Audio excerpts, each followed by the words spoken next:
bagaimana Allah subhanahu wa ta'ala memuliakan orang-orang fakir yang mereka hidupnya susah gitu, tapi mereka beriman kepada Allah. Jadi nggak cukup hidupnya susah ya, tapi juga beriman kepada Allah subhanahu wa ta'ala. Ya, itu untuk dimasukkan lebih dulu ke dalam surga. Dan tentu berarti lebih dulu menikmati ya, surga tersebut. Sementara ada sebuah hadis yang menjelaskan akan didatangkan orang yang paling susah di dunia. Paling susah hidupnya di dunia. Ya, didatangkan pada hari kiamat nanti.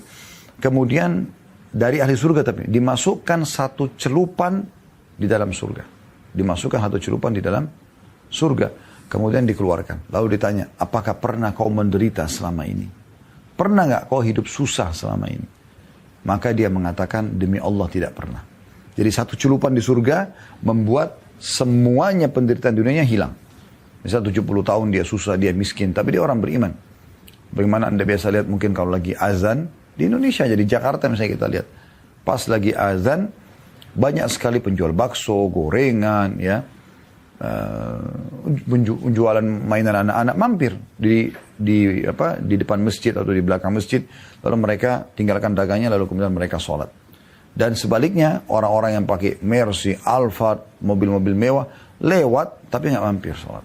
Ya, jadi memang banyak di antara mereka yang orang-orang miskin ini yang memang larinya ke agama.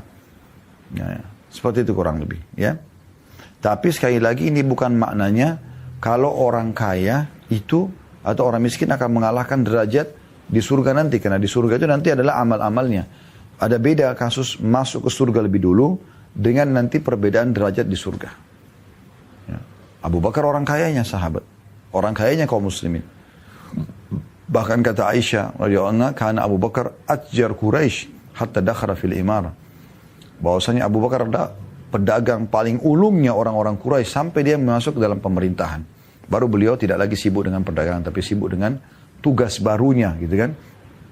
Maka ini kita bisa lihat Abu Bakar adalah orang yang dijanjikan Nabi SAW surga. Dan juga waktu Nabi SAW jelaskan setiap amal ibadah itu seperti sholat itu punya istana, ya, ada camp istana, jihad itu ada, puasa itu ada, ya, ada pintu gerbang yang masuk dalam itu ada istananya.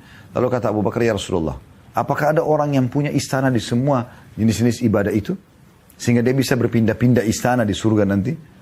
Kata Nabi SAW, ada dan aku berharap kau termasuk. Padahal Abu Bakar orang kayanya sahabat, gitu kan? Nah, ini bukan berarti nanti derajat dalam surga orang miskin akan lebih tinggi, enggak. Ini hadits jelas, riwayat ini menjelaskan bagaimana Abu Bakar sangat tinggi derajat di surga, gitu kan? Bahkan dikatakan Abu Bakar sama Umar, kata Nabi SAW, adalah pemimpin orang-orang dewasa di surga.